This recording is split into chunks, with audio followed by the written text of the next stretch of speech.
My Govanen. Welcome to the Tolkien Lore Channel. I'm the Tolkien Geek, and one of the things that Tolkien is really good at is reusing old stories, old characters, old ideas in really new ways that just totally change the dynamic of how the old story or character plays out. And he does it in a lot of different contexts and things like that. And one of the most obvious examples of it is Turin.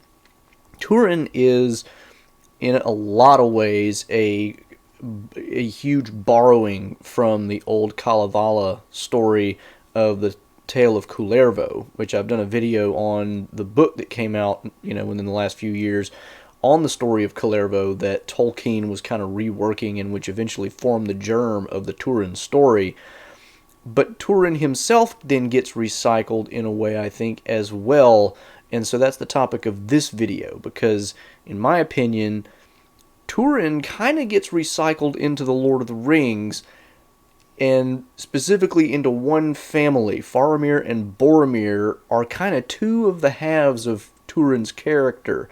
So I'm going to get into that and explain it, but there's a little more to the puzzle than just the two brothers, and I'm going to get into that as well. So we're going to take a look at Turin's character, how Faramir and Boromir represent aspects of his character, and then the third piece of the puzzle, which really kind of brings the whole thing together.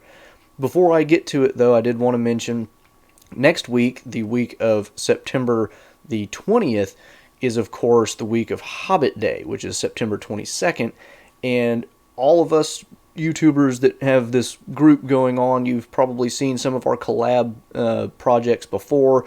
We've done many playlists where we've all kind of put stuff together and then linked to everybody else's videos. We're doing that again this year. This is 2021. The video next week is going to be a little bit late, therefore, because it won't be released on Monday. It'll be released on Hobbit Day. So don't be surprised when a video doesn't show up next week. But there will be a video that week. It'll just be for the Hobbit Day release that we're all taking part in. That said, now let's take a look at Turin and how he gets recycled sort of as a character in The Lord of the Rings. So two key aspects of Turin's character that are really important for this discussion are his pity and his rashness. Those are really kind of the two fundamental aspects of Turin's character, and his entire character arc is kind of a battle between these two characteristics, because on the one hand, his pity leads him to be, to do things the right way, but then on the other hand, his rashness leads him in bad directions, and it all ends up coming to a head at the point where he kind of abandons the pity half of himself and finally just goes all out with his recklessness. The reason, well, before I get into how that plays into Faramir and Boromir, let me give a few examples. As a youth, he shows a lot of pity to Sodor, who is a servant in his father's household, who was maimed in his foot and therefore has kind of a limp, and as a result, Turin calls him Labadal, which we are told means hop-a-foot, basically.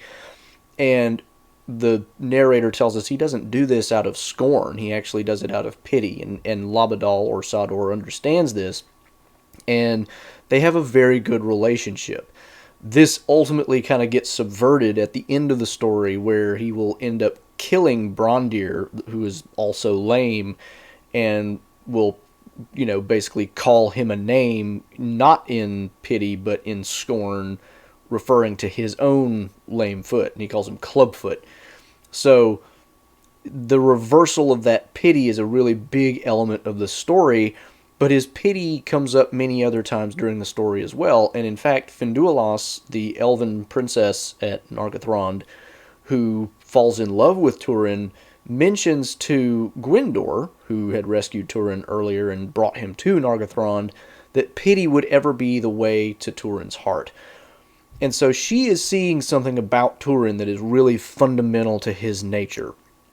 And unfortunately, it's kind of his abandonment of Finduilas that kind of puts him down the wrong path, because Glaurung fools him and he goes off on the wrong road, and the next thing you know, he's lost Finduilas, and then he ends up finding his own sister, not realizing who it is, and takes pity on her, But then things develop again, and again he ends up turning his back on pity and eventually does really horrible things. And this comes to his rashness, and we have many examples of this. For example, as a youth, he, at the age of 17, wants to go out and start fighting on the marches of Doriath against the forces of Morgoth because he wants to, maintain he wants to open connections back to his homeland where he can possibly get messages from his mother.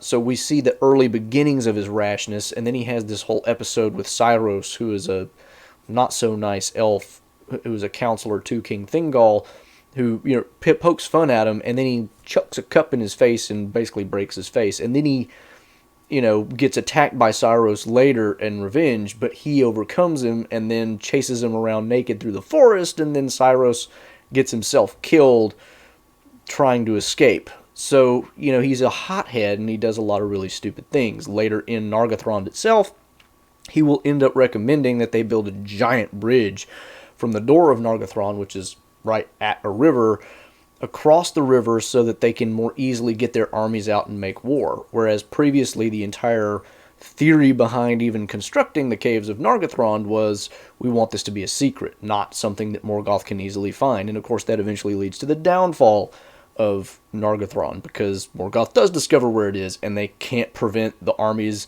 of Morgoth from coming in because they've built this bridge.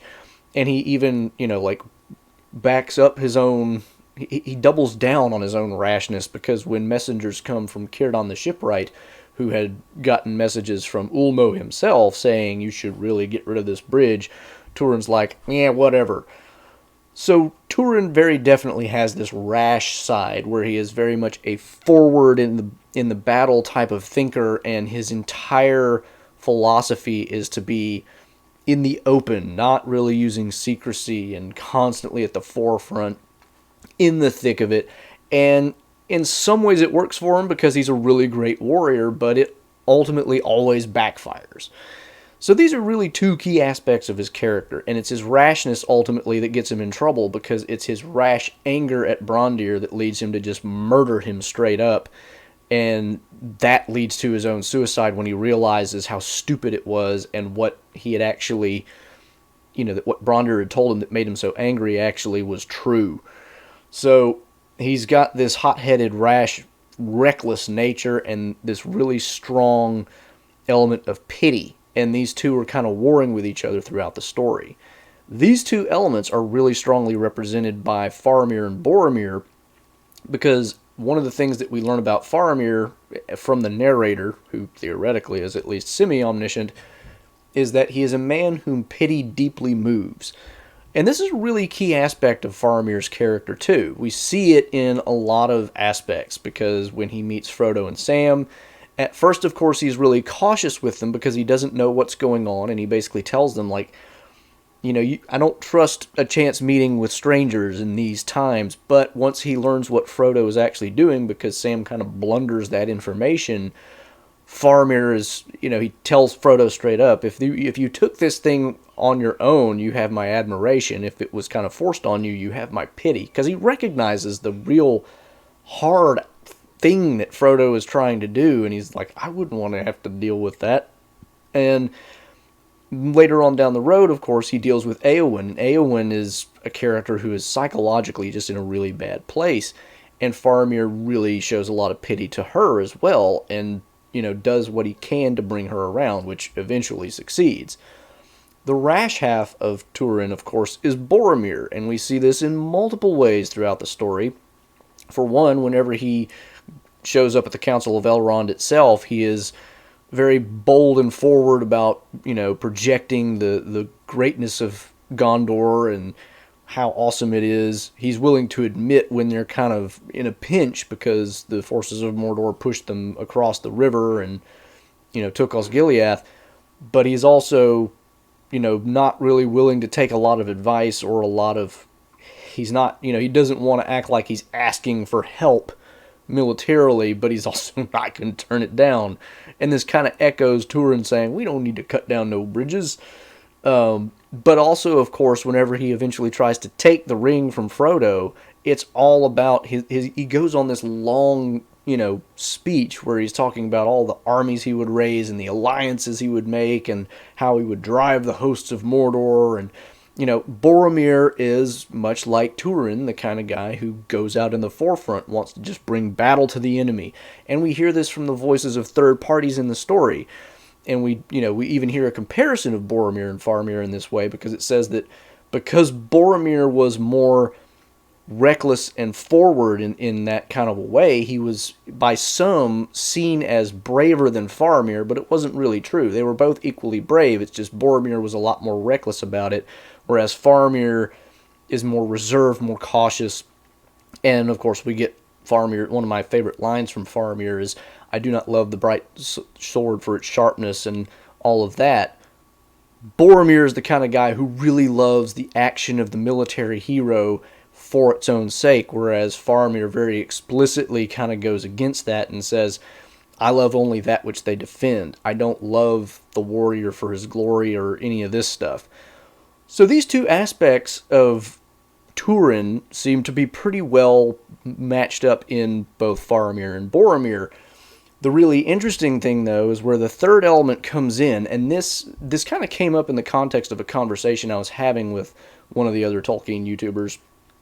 And the comment was basically like, okay, I can kind of see where you're coming from, but like he's still a really crummy character and he makes a bunch of really horrible decisions that, it doesn't even seem like Boromir is that bad.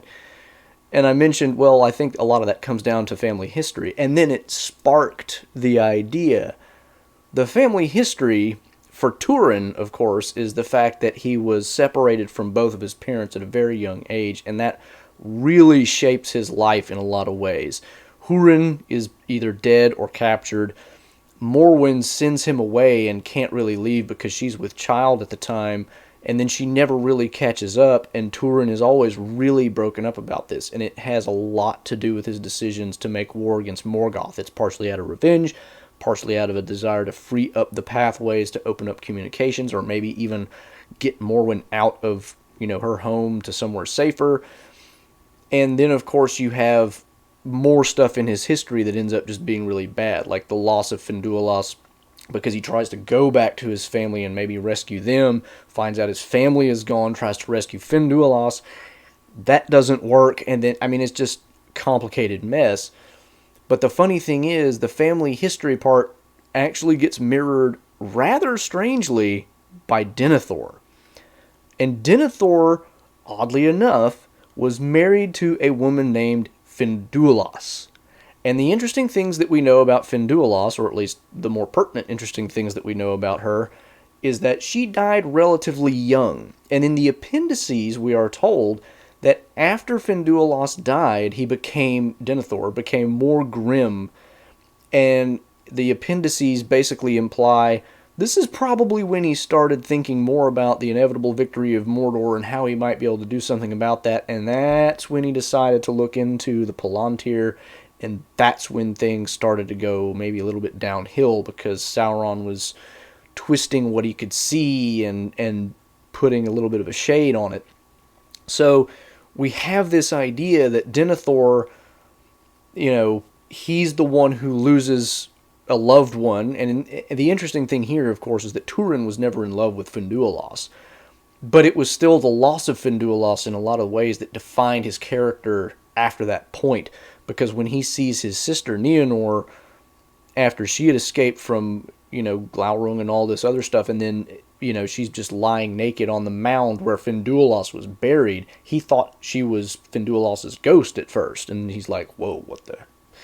And then takes her in, and you have to think a lot of that plays into his decision to end up marrying his own sister, not knowing that she is his sister.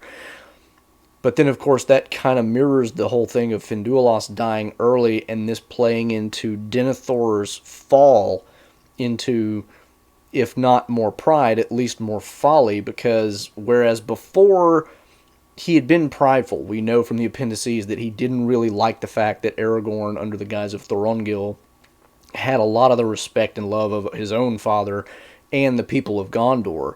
He resented that and was very jealous of that relationship. So he was prideful already. But Aragorn, that was a kind of a different thing. It's one thing to be jealous, and it's another thing to be foolish, because one of the things the appendices tell us is that none of the stewards really had dared look in the stone ever since the loss of Minas Morgul, because Minas Ithil, before it was Minas Morgul, because that stone presumably had been taken by the enemy. Denethor was the only one to do that, and you have to wonder how much of his own loss of Finduilas dying had to do with that. And so you have the pity represented by Faramir, the rashness represented by Boromir, but then just absolutely terrible decision making due to the psychological stress of losing loved ones mirrored by Denethor. And so, now do I think Tolkien, deliberately tried to recycle Turin's character in this way? No, I don't. But it's really interesting how this one little family of 3 people represents so much of what Turin represents. Now, this is why I think the Turin story is really, really one of the best things that Tolkien ever wrote, because Turin psychologically is just such a fascinating character, and his story is such a fascinating story. It's, a lot of really important themes get played out in it, and that is, that's why I think this kind of happens, is because the themes are just so incredible that they're inevitably going to pop up again somewhere in Tolkien's fiction. It's just something that if you put that much work into creating that tight of a story in this one area, you're probably going to use some of those themes again. But it's really interesting how those themes all kind of gel into one family of Denethor, Faramir, and Boromir, and how that all congeals together. So that's just my thoughts on how these 3 kind of mirror a lot of Turin's own story and his psychological background. Now, again, like I said, I'm not saying that Tolkien deliberately did this as a way to, recycle Turin or anything, but let me know what you think about the whole idea of how well these 3 kind of mirror a lot of Turin's life circumstances and psychology. And if you think there are any other characters that maybe kind of get the same treatment. I mean, obviously we have a lot of parallels with Beron's story and Aragorn and Arwen, and also Frodo's own quest, because Sam even mentions that. But I'm talking more about how the character gets kind of reused in some way, directly or indirectly. So if you have any thoughts on that, please do leave them in the comments below. Beyond that, if you want to follow me at Twitter at JRRTLore, you can occasionally get some Tolkien-related trivia questions. I'm trying to drop those about 4 times a week at this point. And if you really like the video, give it a thumbs up and share it around. Please also subscribe and hit that bell icon if you want more content like this. And of course, I'm also on Odyssey, Rumble, have podcast versions, and of course you can support me over at patreon.com. Until the next time, I'm the Tolkien Geek signing out for the Tolkien Lore Channel. Namarie.